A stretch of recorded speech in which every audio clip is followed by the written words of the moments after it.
Welcome back, welcome back, welcome back. We have a great episode for you today with a good friend of mine in the space. I was so excited to record this follow-up episode. He's a repeat guest.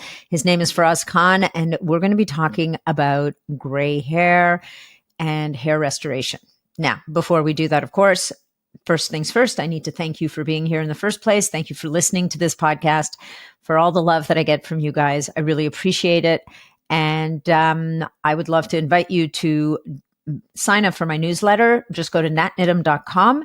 And at the top of the page, there's a red bar. Sign up for the newsletter here. And that way we get to keep in touch. And also, invite you, if you get value from this episode, to share it with your friends, family, networks, anybody who you think would get benefit from it.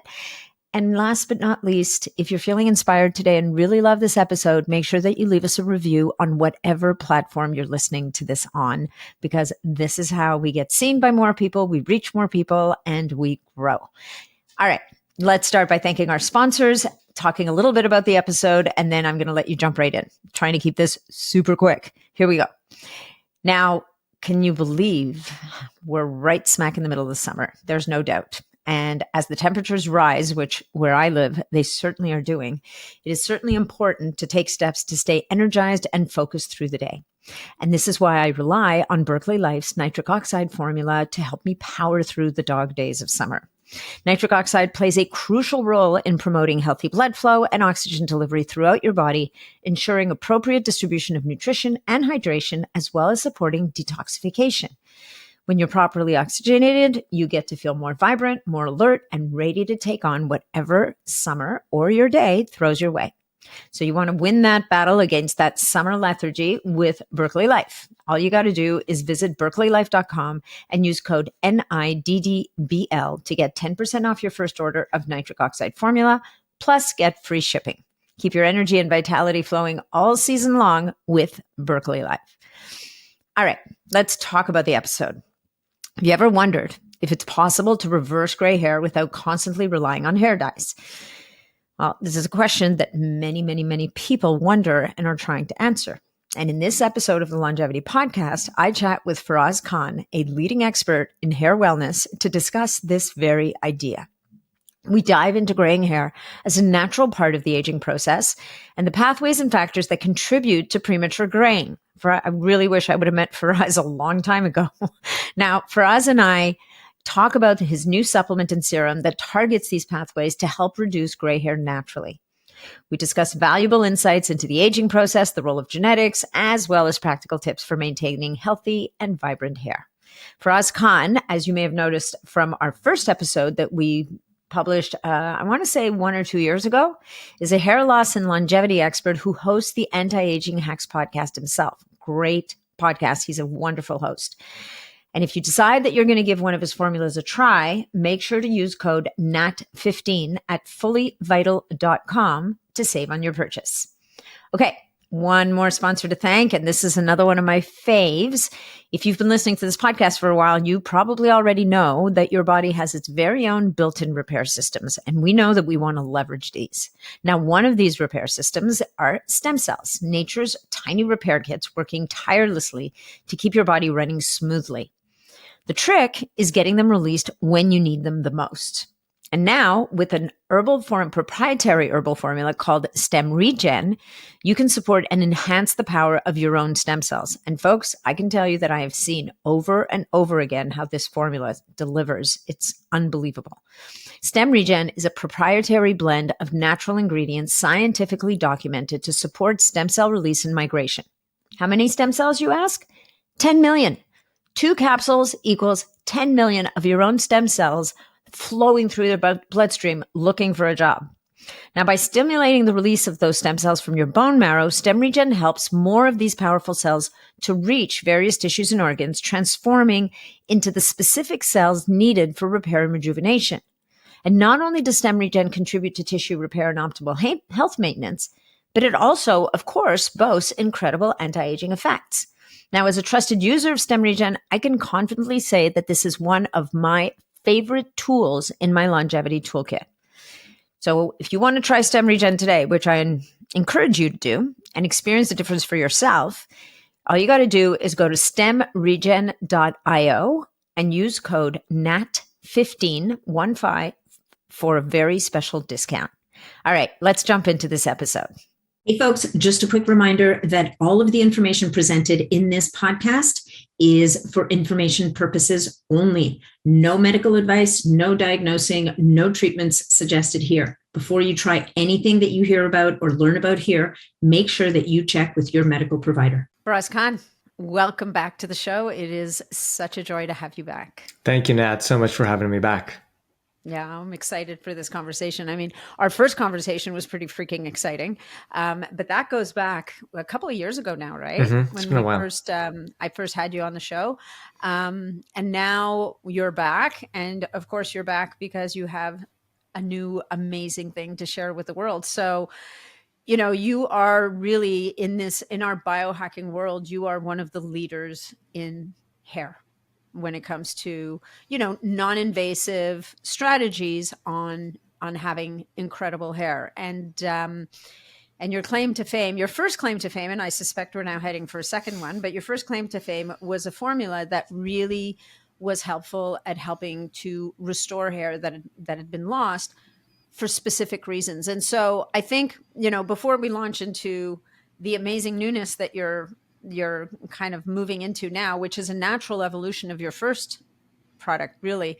Let's talk a little bit about hair loss, because, you know, it's been 2 years. The podcast has a whole bunch of new listeners. They may not have heard the first episode.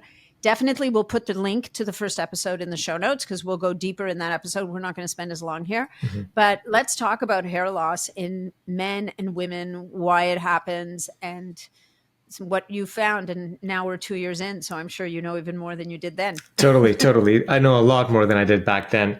And thank you for having me on again, Nat. Really appreciate it.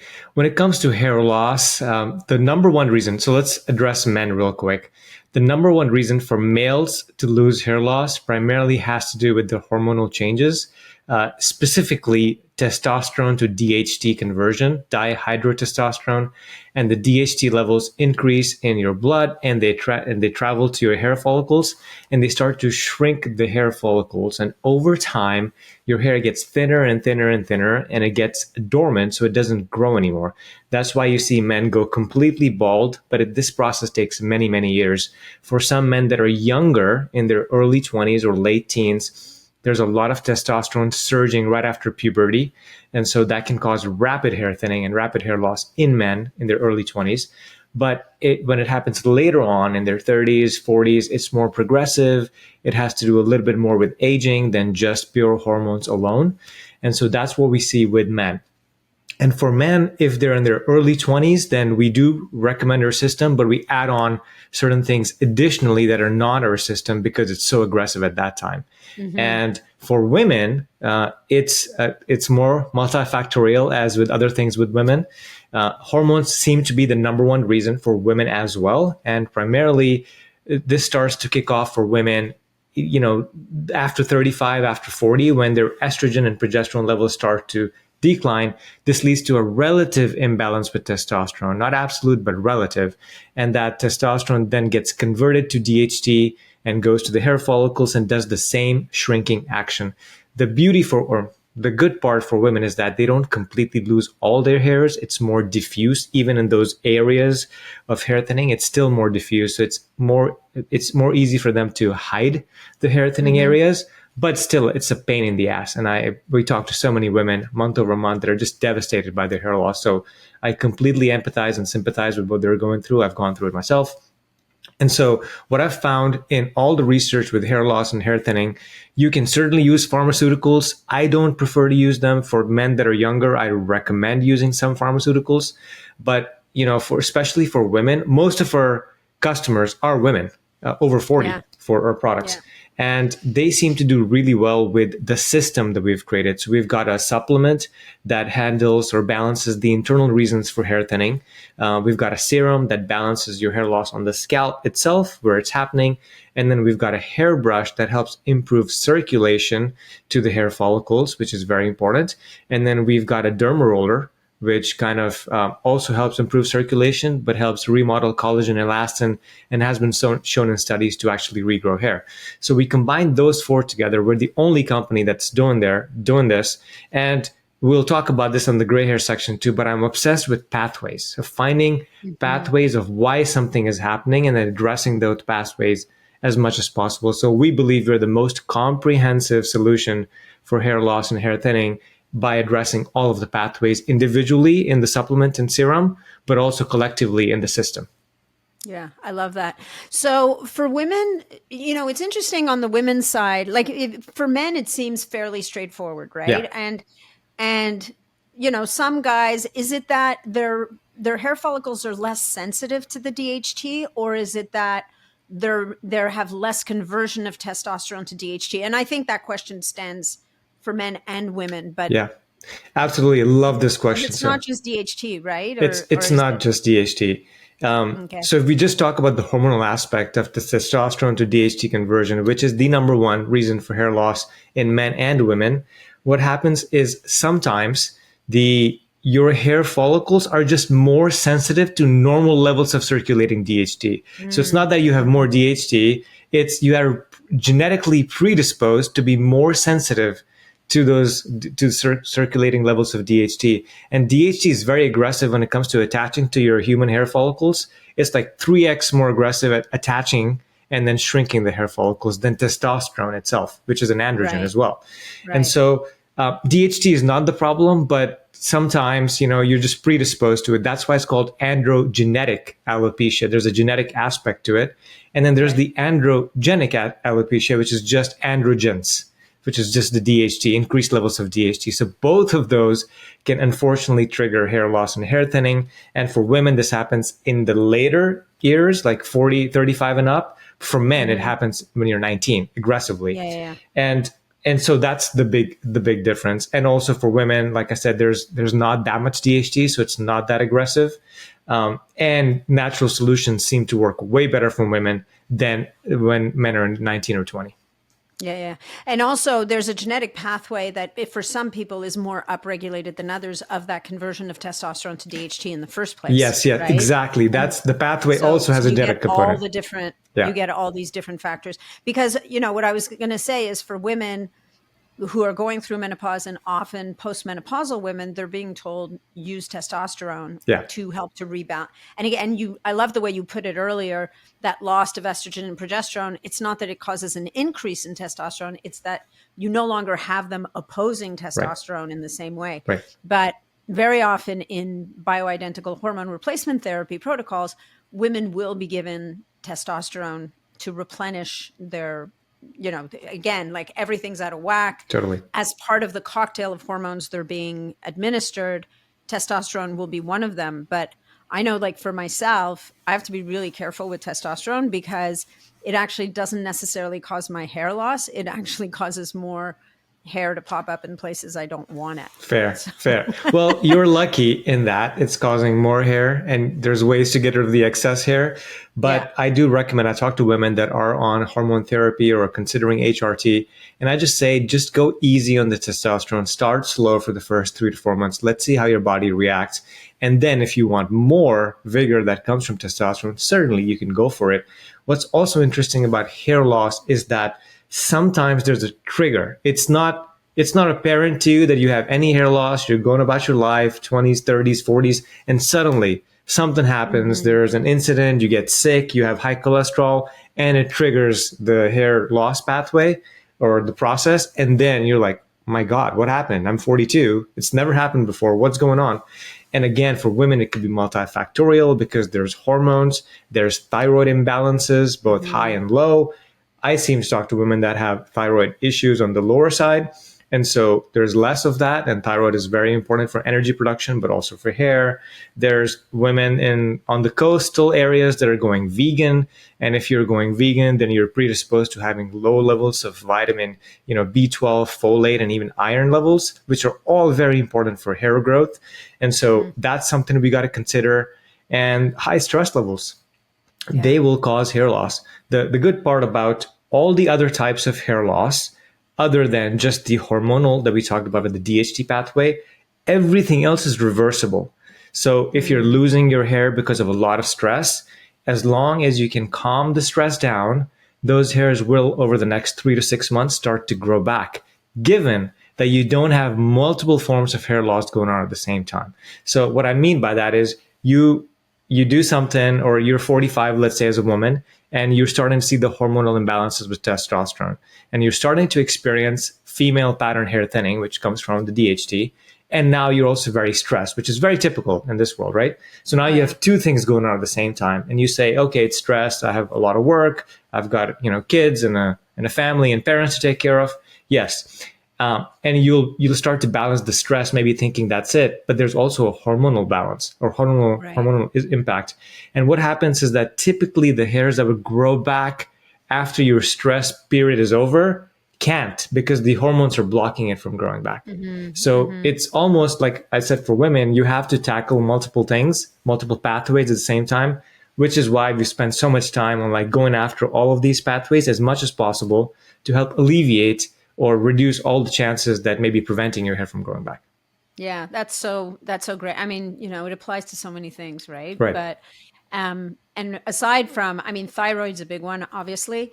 What about autoimmune issues, right? Yeah. Like that's another place where we see, in some people, not always, for whatever reason, in some people, these autoimmune issues express as a thinning or loss of hair. I think there's actual specific conditions, Totally. like certain alopecias Totally. that are associated with immune. So again, I mean, I guess what I'm hearing you say here is I mean, it's a bit of a refrain in this space. You've got to figure out what's the main driver, and then what are the other drivers. And once we've kind of addressed those, then something like the Fully Vital formula can now be helpful in reestablishing and reinvigorating hair growth. But ultimately, if there's we'll call them monsters, a bunch of monsters hanging on to those hair follicles, stopping them from doing their thing, even bringing in something as beneficial is not necessarily going to be able to overcome the stressors. Yeah. And I guess you mentioned earlier getting sick, and I know that this is still a bad word, but I'm hoping we have enough distance from it now to say it. But there were and still are a lot of people who experience hair loss after a viral infection, and in particular over the last few years, COVID took over. And I think hair loss can happen after a number of different viral conditions, but COVID in particular was a big one where, I mean, I experienced this myself 3 months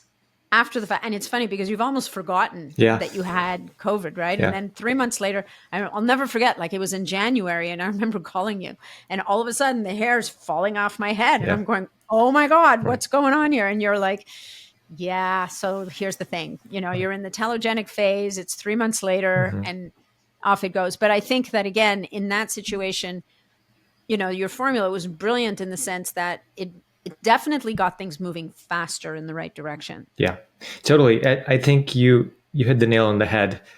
COVID and viral infections they cause devastating hair loss, and it applies to any massive stressor that you have in your life. That could be psychological, that could be physical. So let's say you have a major surgery, you get COVID, you're ill, right? You have psychological, you have a major breakup, you move to a different city, it's stressful.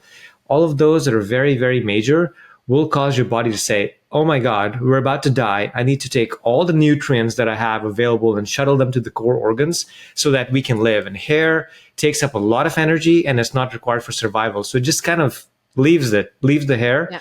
And a lot of hairs turn from the growth phase into the shedding phase. And so they will change phases pretty quickly. They will stop the growth phase, so to speak, because they don't have any more nutrients. And what happens with the hair cycle is after 3 months, those hairs will be let go to make space for new hairs coming in behind. And so that's typically what happens. But again, the point I made earlier, if you have active female hair thinning going on, which is hormonal, and then you have a big shed from COVID, guess what? A lot of those hairs may not come back because the hormones are going to stop them from coming back.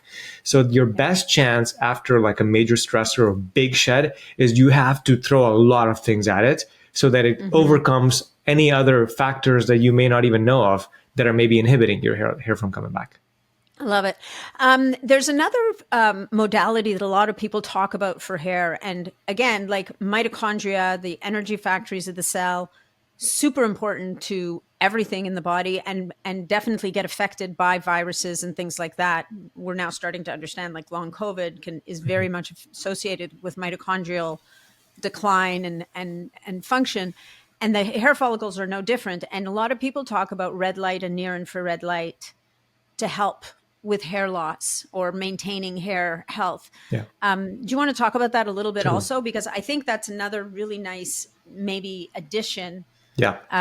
to support the mitochondria, in addition to, mitochondrial support supplements. And that might actually be in your formula. So It is. We've got PQQ in our there you go. formula to help increase energy levels because we recognize how energy intensive hair growth is. It's the most active gland slash organ in your body.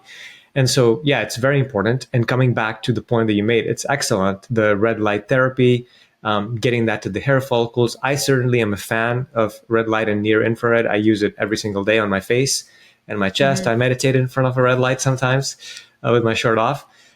So that's great. And what I would say is that you can use it, but I categorize this as a hair growth promoter, right? So I have like this vision of things that stop your existing hair thinning Yeah. and then things that help promote or grow your hair. Minoxidil Mm-hmm. is a hair growth promoter. And so is red light therapy. It's not going to fix the underlying causes that we know Right. of, but having more energy in your cells is going to help quite a bit. And so certainly, I recommend going after, if you can, figure out what's causing it, and Mm-hmm. putting a break to it, if not completely shutting it off, and then you can use a bunch of hair growth promoters.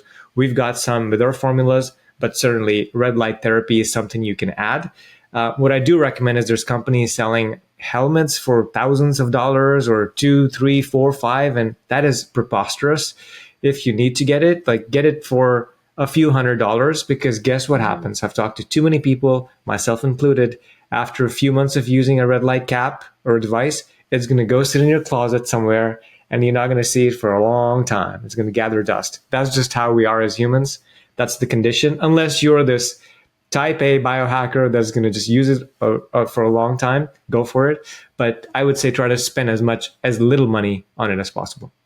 Yeah. Okay. That's good advice. Even though, I mean, as little money within reason, I think that I have a philosophy on technology. I never do the cheapest and I rarely go for the most expensive unless there's a really good reason for it. I will kind of go middle of the road. So now, for us and, your mighty team of advisors has kind of done a really nice job on this, on helping people with hair shedding and regrowth and that kind of stuff. And so I'm sure you're sitting around kind of bored thinking, well, what's next? And, when we're thinking about hair, the second problem or a second issue that people talk about is this whole loss of pigmentation, AKA gray hair. So let's talk about why the heck people's hair go gray. I mean, as people know, anybody who's watching this knows, I've got my fair share. My hair is not gray as much as it's white, so it's virtually devoid of any melanin at this point. Let's talk about why that happened. And for me, it started very young. So again, there's components. There's people that will start with graying or loss of hair pigment very young, and others it'll happen later in the game. I know that stress is a piece of it, Yeah. but Yeah. without me kind of trampling all No, over no, this, totally. why don't you talk a little bit about why this happens in the first place? Yeah, totally. I want to just preface and give lots of credit to Dr. Sandra Kaufman. Her and I were walking about in Miami. This was about 2 years ago. And I'm like, oh, Dr. Sandy, this is what I'm doing with hair. She goes, yes, I love it. And I'm going to send you everybody I know that's asking me for hair growth, because she gets a lot of questions from individuals. And then we were standing at a red light and I look at her and I go, you're the expert researcher. What about gray hairs? What can we find for grays? She goes, aha, that's a worthwhile question. And so off she went into her closet where she does her research to, get away Yeah. from the family. And she spent weeks just researching, again, all the pathways that we know, that science tells us, that cause gray hairs. And so what are those?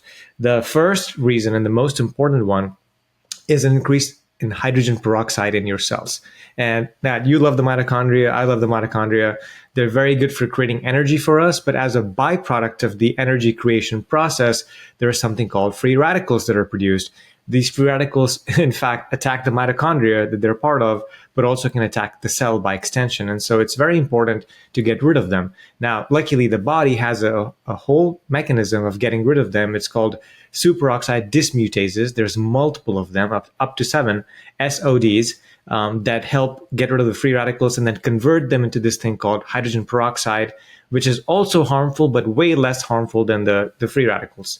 And so in come glutathione and catalase, which are the level 2 antioxidants, which come in and get rid of hydrogen peroxide and convert it to water and oxygen, harmless substances. So we want that to happen. Unfortunately, as we get older, our levels of antioxidants decrease, and that leads to more hydrogen peroxide in the cells. That's causing more damage, but also bleaching our hairs, so it's turning white or gray. And so that's the number one reason, but there's more. As you mentioned, high stress has also been correlated with gray hairs. In fact, there was one study done by scientists at Harvard where they stressed out mice, very aggressively stressed out mice, and what caused them, it caused them to go completely white. And that is a very rare phenomenon, but this happens because there's a neurotransmitters in our hair follicles, and norepinephrine gets released. Again, it has to be very, very high stress, and that kind of depletes all the stem cells for gray hairs, which means there's no more stem cells left and you can't create dark hair anymore. So that's another reason to keep your stress levels low. Then we talk about environment as well. And with environment, you shouldn't be smoking, you shouldn't be drinking, you should be eating clean foods, drinking clean water. That's important. And in addition, radiation can also cause gray hairs. So what does that mean?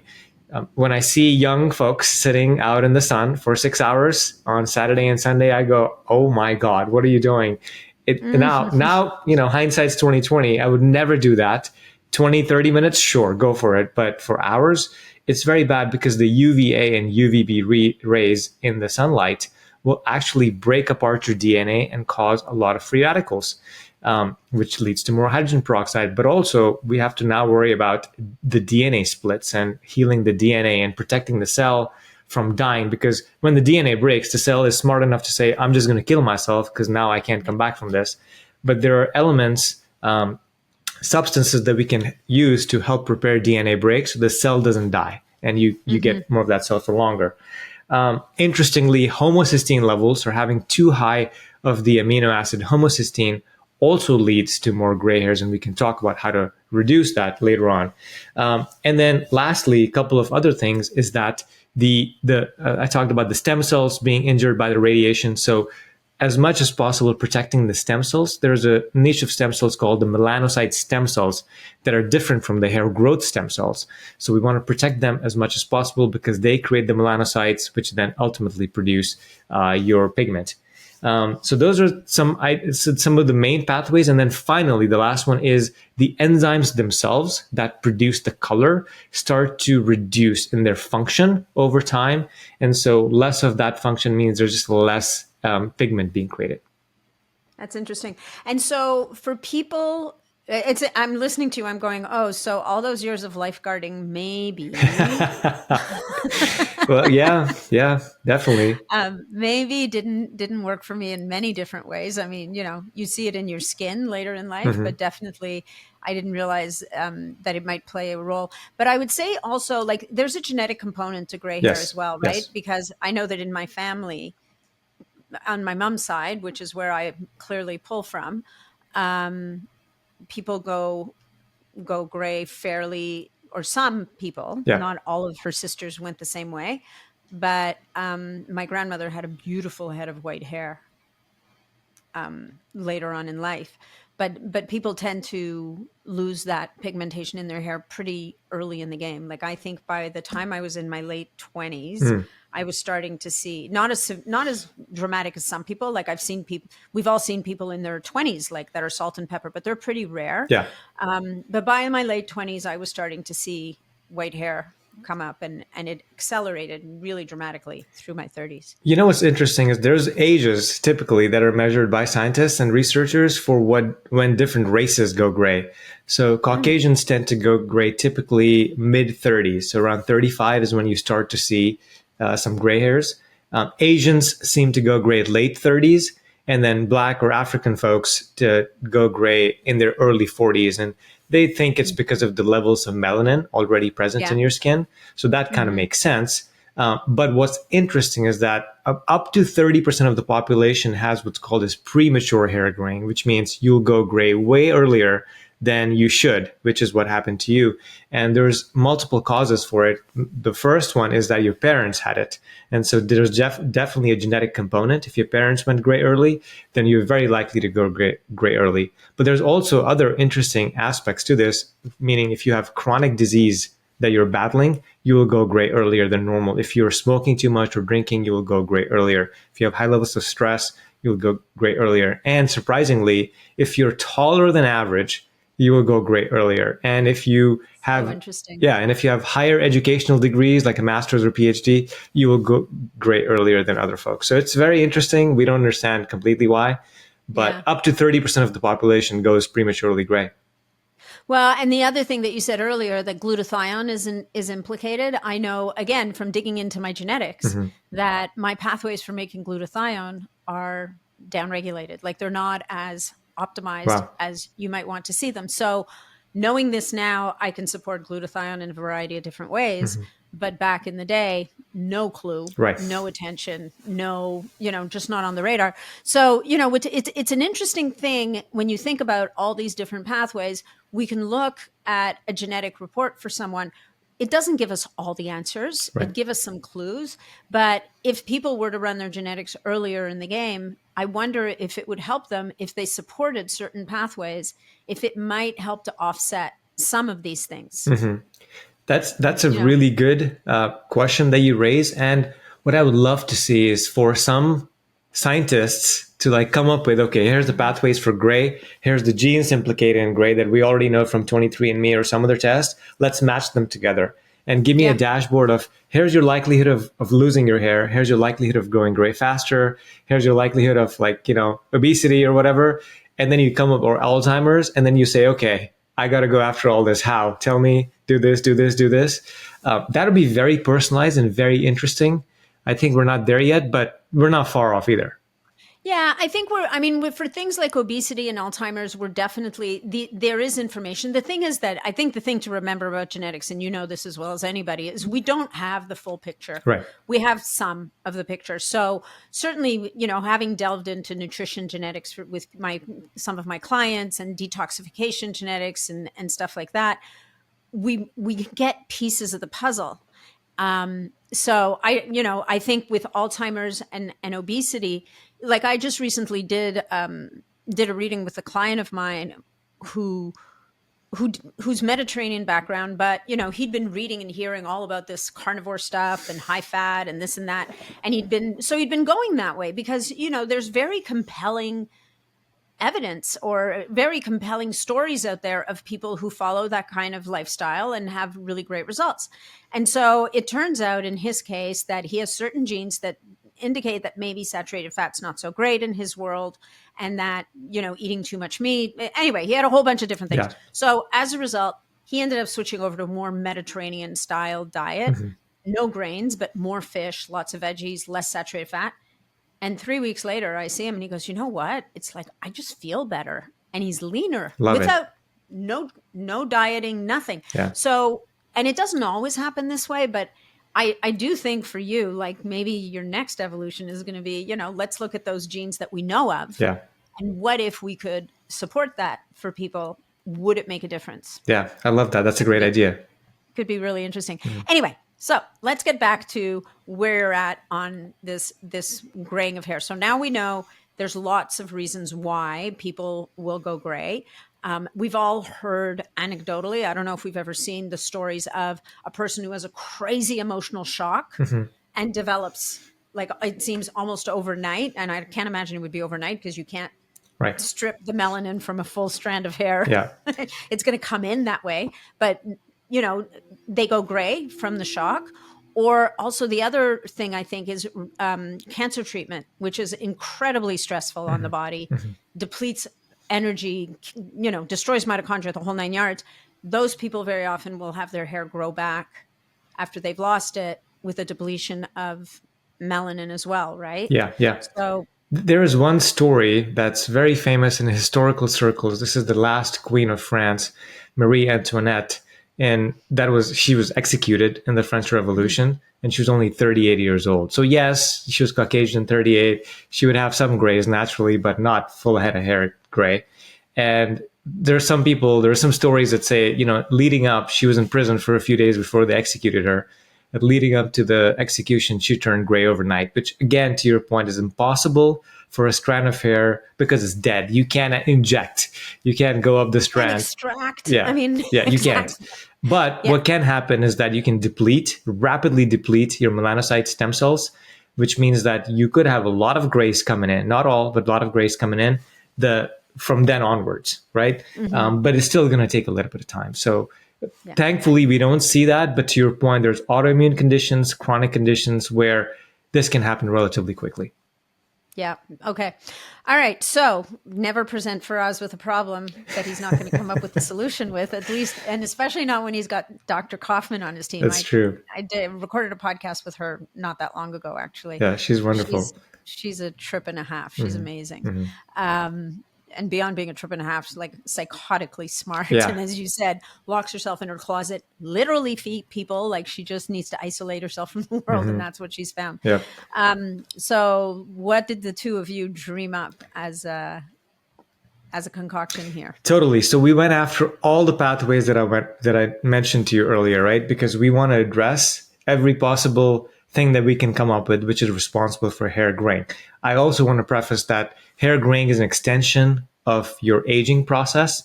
And so by and large, it is going to happen naturally to you. And we can't reverse all of it currently. Again, every few months, we'll look at what other information we have. But this is the best approach so far that I've seen anywhere to target gray hairs. And so we go after all the pathways, and we do it in two ways. One is internal, which is using a supplement. And then one is external, which is a serum. And then, of course, there's recommendations on lifestyle practices that you should kind of do in your day-to-day life to help slow down the aging process that you and I are very well aware of, like good sleep and less stress. But so let's go after the pathways. Like I said, hydrogen peroxide is the number one reason. And so what we want to do is we want to help increase the number of antioxidants that can help get rid of the excess hydrogen peroxide. Well, how do we do that? We have L-serine, which is an amino acid, which helps increase levels of glutathione, but it lets your own body create the excess glutathione instead of giving it to you. In that case, some reports say that if you just take too much glutathione, then your body can shut down the production of its own. And so we help the body generate more glutathione. Also, vitamin C is a really good antioxidant that a lot of people don't love so much because it's common and it's cheap, but we've added that as well as an antioxidant. And then the third one is that we've got alpha lipoic acid in it as well. Again, really good antioxidant. It helps increase endogenous levels of antioxidant in your own body. It can also cross the blood-brain barrier. It's really good, and it scavenges hydrogen peroxide from your body. So that's the number one pathway. Then we want to decrease levels of homocysteine. And luckily, this is easy to do, but because we can have B6, B12, and folate levels that we can naturally increase, which will help naturally bring down the levels of homocysteine. So that's good. Then let's talk about stress. Stress, as we know, is pretty bad for aging and for hair loss and for gray hairs. And so we've got a combination of ashwagandha and L-theanine. That combo is really, really strong and powerful, and it keeps you calm and relaxed all day, where you can kind of reduce some of the cortisol imbalances and the stressors in your life that can cause you to go gray faster. Then we talk about how to help the DNA repair, specifically for the stem cells niche, right? From radiation, for example. We've got polypodium in the formulation that is known to help block the negative effects of sunlight.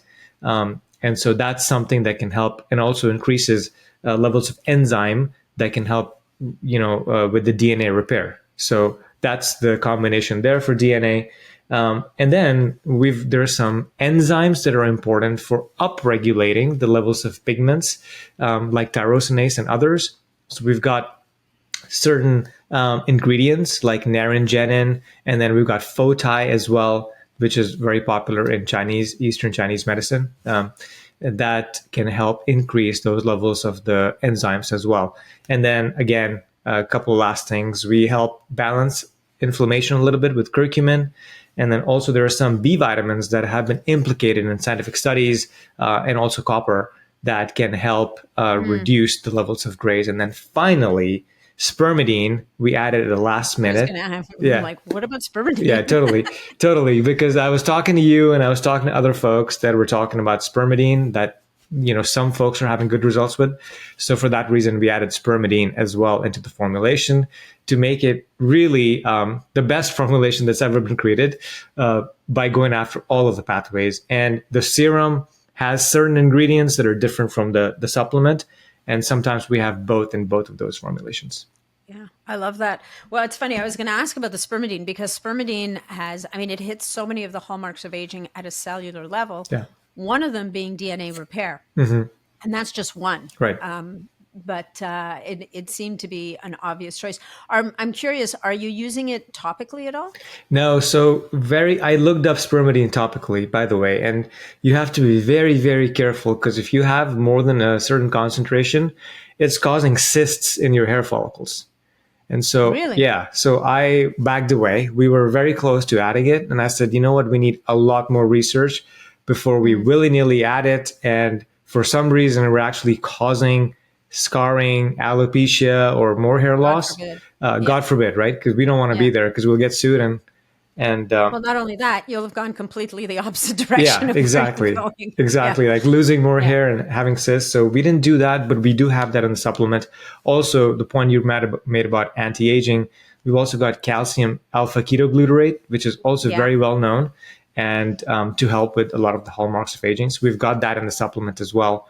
And on the serum side, we've got a very strong antioxidant. It's called EUK 134. It's an industry active that's very, very strong at helping reduce the levels of the free radicals in your skin. That's amazing. Once I was listening, and I know this would be a problematic ingredient to add into your serum, but I was listening to a lecture with Dr. I think it's Thierry Hertog. Thierry Hertog, yeah. Thierry Hertog. Yeah. And he talks about a really interesting ingredient for hair, and that's melatonin.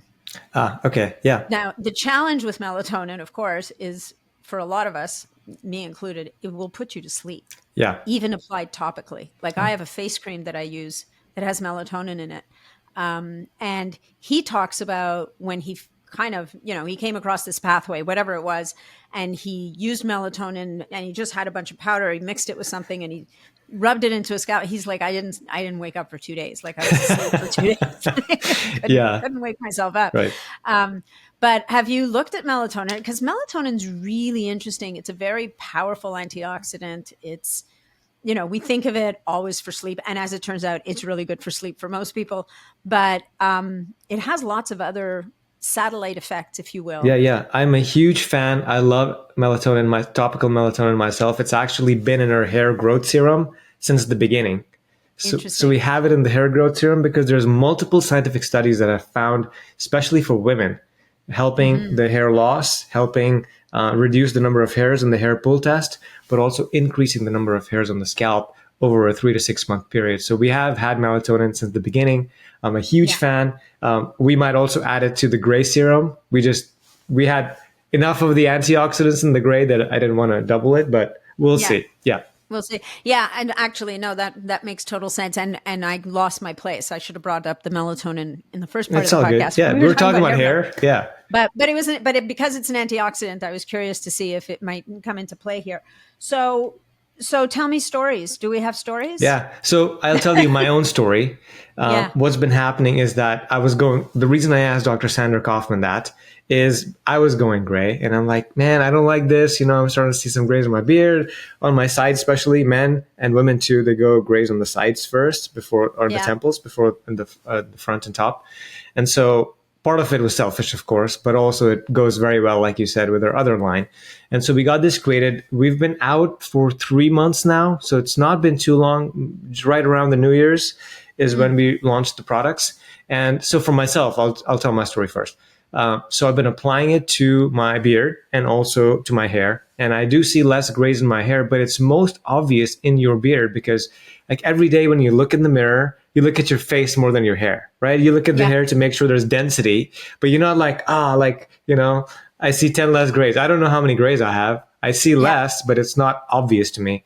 On the beard side, I'm like, oh my God, I'm seeing like patches of dark hair coming back. And I'm like, is this on the skin or on the hair? And it's coming back on the hair. So I have gotten about a 30 to 40% reduction in my grays on my beard.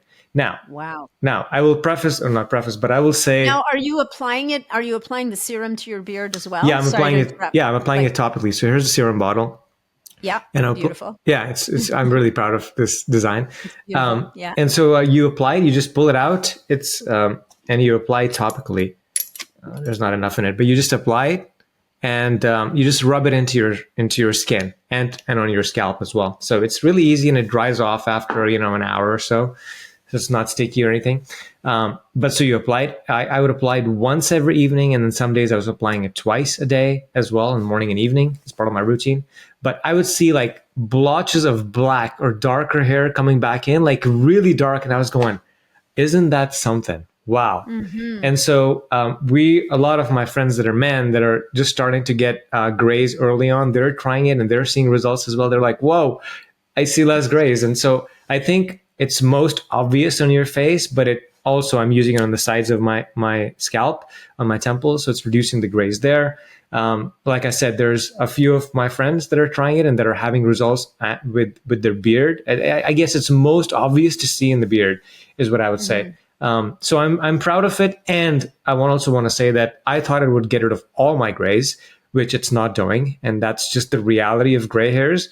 Is that if your stem cells are gone, or if you're too far gone in the aging process when it comes to grays, then there's no natural way to reverse it at the moment until we get to the biotechnology solutions that are coming out, in maybe a decade or so.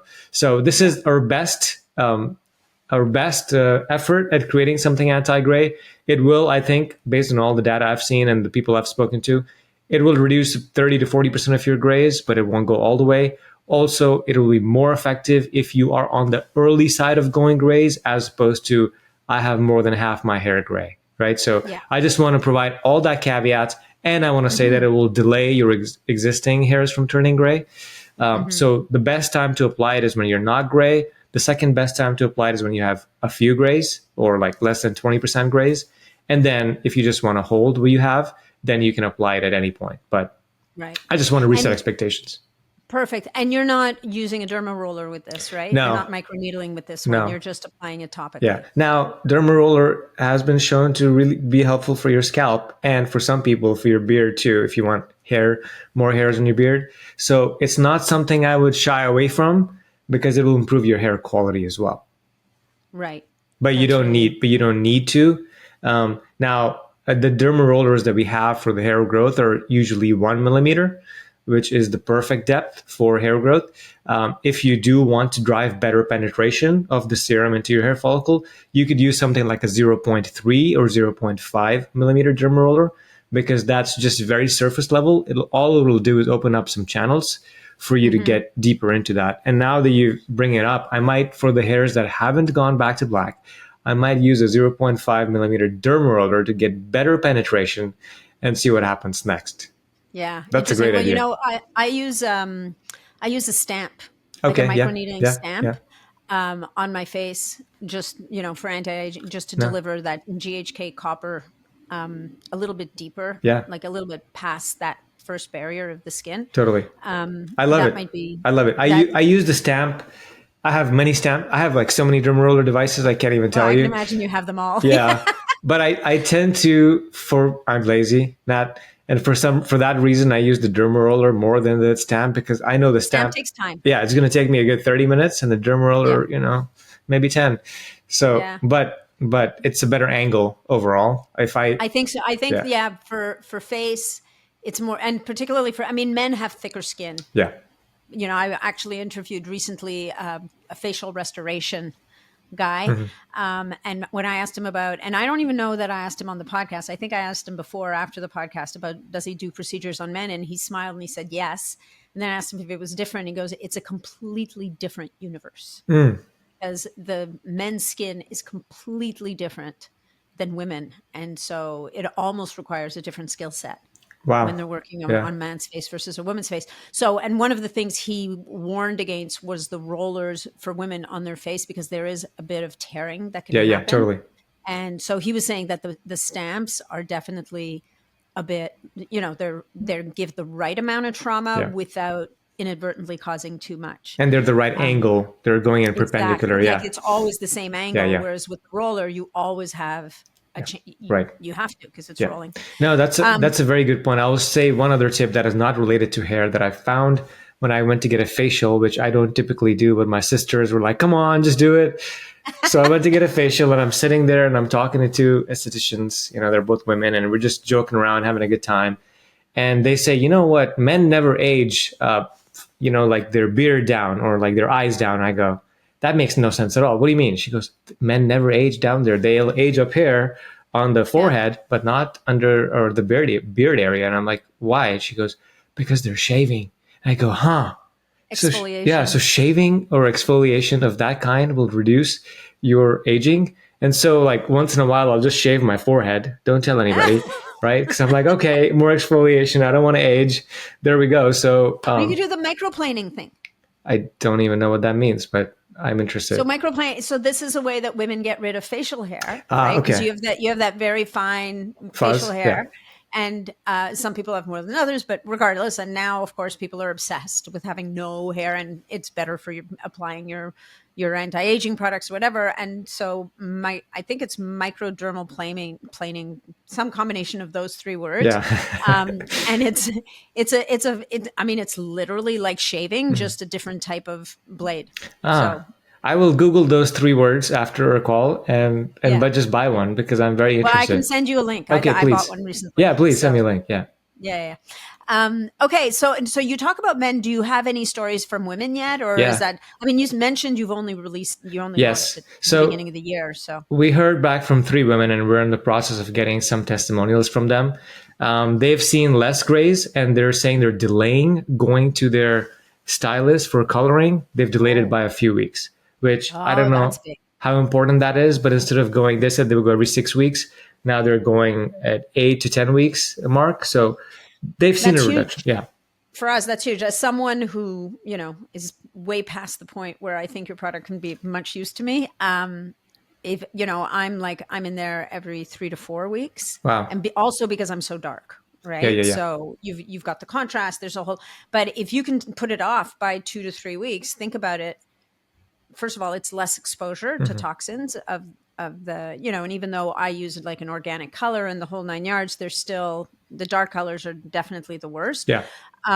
So number one, there's time, there's money, and then there's exposure to toxins. Like, so I think even pushing from 8 weeks or 6 weeks to 8 to 9 weeks over the year, that's going to add up in all those ways as a benefit. We'll publish more videos because on the hair growth side, we've got tons of videos of women sharing their experiences, and we'll start to share those on the gray hair side as well. And everything that we sell is covered by a 120-day guarantee. So if you don't see results, you can return the products or not return them. We'll just refund you your money. So that we want to take all the risk off for you, even though it's more riskier for us, but we're putting out products and we are talking about things that are hard to do and we're trying our best, but we can't guarantee results for everybody because everybody ages differently and their body might respond differently. But we want to make it so that you give it a try. And if you're interested, this is, like I said, the best solution that I've seen put out there for reversing grays. I certainly use it every day. And then one other thing I will say is we've got a discount code for you, Nat. It's Nat15. And this is from 2 years ago. So if you are interested in giving this a try, make sure to, check out and then use code NAT15 to get 15% off your order as well. That's amazing. Well, thank you for mentioning that. That's great. I was sitting here thinking, do we have a code for the audience? We didn't talk about it before the podcast. So that's fantastic. And I think that having a 120-day money back guarantee says everything Right. about you guys, right? Yeah. And your values and your integrity. You're not in here to push snake oil on people and run out the door going, see ya. Yeah, exactly. And I'm At all. surprised at how many companies in the hair growth and especially in the hair growth space give you a 30-day money back guarantee. We all It's know. not enough. We all Yeah. know beyond a shadow of a doubt that hair takes 90 days to cycle back. It's just the hair cycle. And typically, what's interesting is that the hair growth cycle and the gray hair cycle kind of combine together with when the new hair growth starts. And so it's crazy to me that you could just say 30 days, it takes 8 days for the product to get to you. So you've got 22 days to see results. And then, that's it, you're done. And so that's why we want to counter that. We want to be an honest company in this space, and that's what we're doing. And then lastly, the point you made is that when you do use colors or bleaches on your hair, it also contains hydrogen peroxide, which is what it goes into your cuticle to color your hair. But ultimately, over the long term, it's going to damage your hair. So whatever you can on the hair strand, fine, that's up to you. But try to protect your roots. Try to protect the chemicals from not touching your skin, because then it will go into your skin and cause more damage, and it cause more gray hairs than you would normally have. Yeah. Well, and I think that also speaks to, particularly for this second product, for people to start early in the game. Yeah. Hopefully before you even start this whole coloring business, Right. right? Because you have a much better chance of supporting the pathways, of reversing the process, and having a better effect before you start layering toxins into the mix. And I don't know if the semi-permanent or the washout colors have the same degree of H2 of hydrogen peroxide in them. Maybe there's some more natural options there if you're very concerned.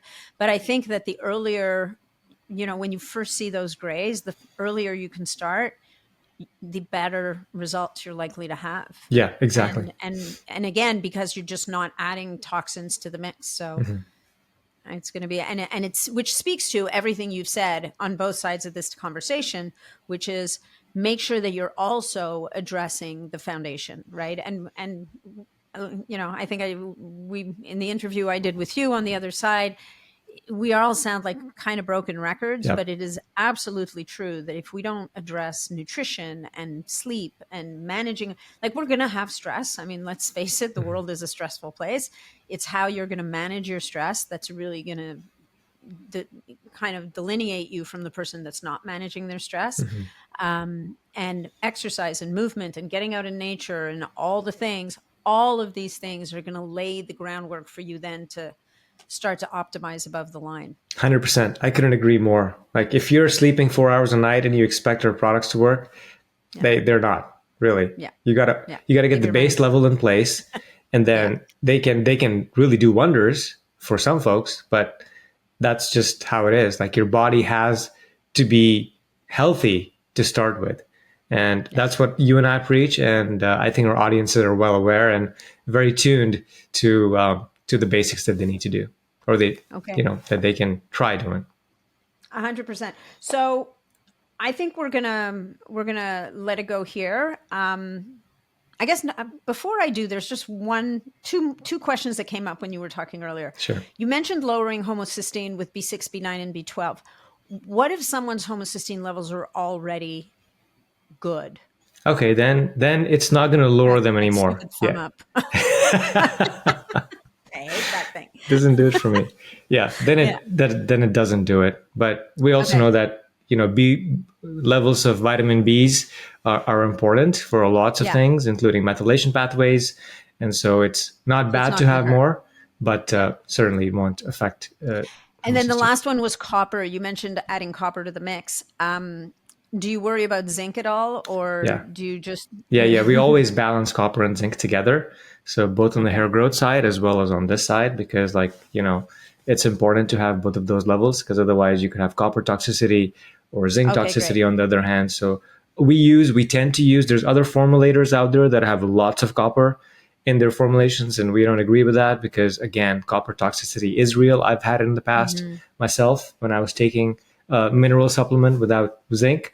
And so we tend to, even selenium that we've had, some of these ingredients, if you go overboard, You could have too much, you could have toxicities. Those toxicities could cause hair loss even, like vitamin A and selenium. And then coming back to copper, we always balance it with zinc and we keep it on the lower end. All about the balance, my friends. Yeah, totally. Faraz, thank you so much. This, as always, has been an amazing conversation. Thank you for the work that you do, and for agreeing to come back on the podcast. And why don't you tell people where they can find you and connect with you? Totally. Thank you. So if you want to get the hair wellness products for hair growth and for gray hairs, then go to fullyvital.com. That's the best way to get these. And again, use the code NAT15 for 15% off. You can also find my podcast at Anti-Aging Hacks. That's the podcast. You can find the podcast website at antiaginghacks.net. And you can find me on Instagram at Anti-Aging Hacks as well. And Nat, thank you so much. You're an excellent interviewee. Thank you for having me on your show. It was my pleasure. You're the best. Thank you so much. Thank you.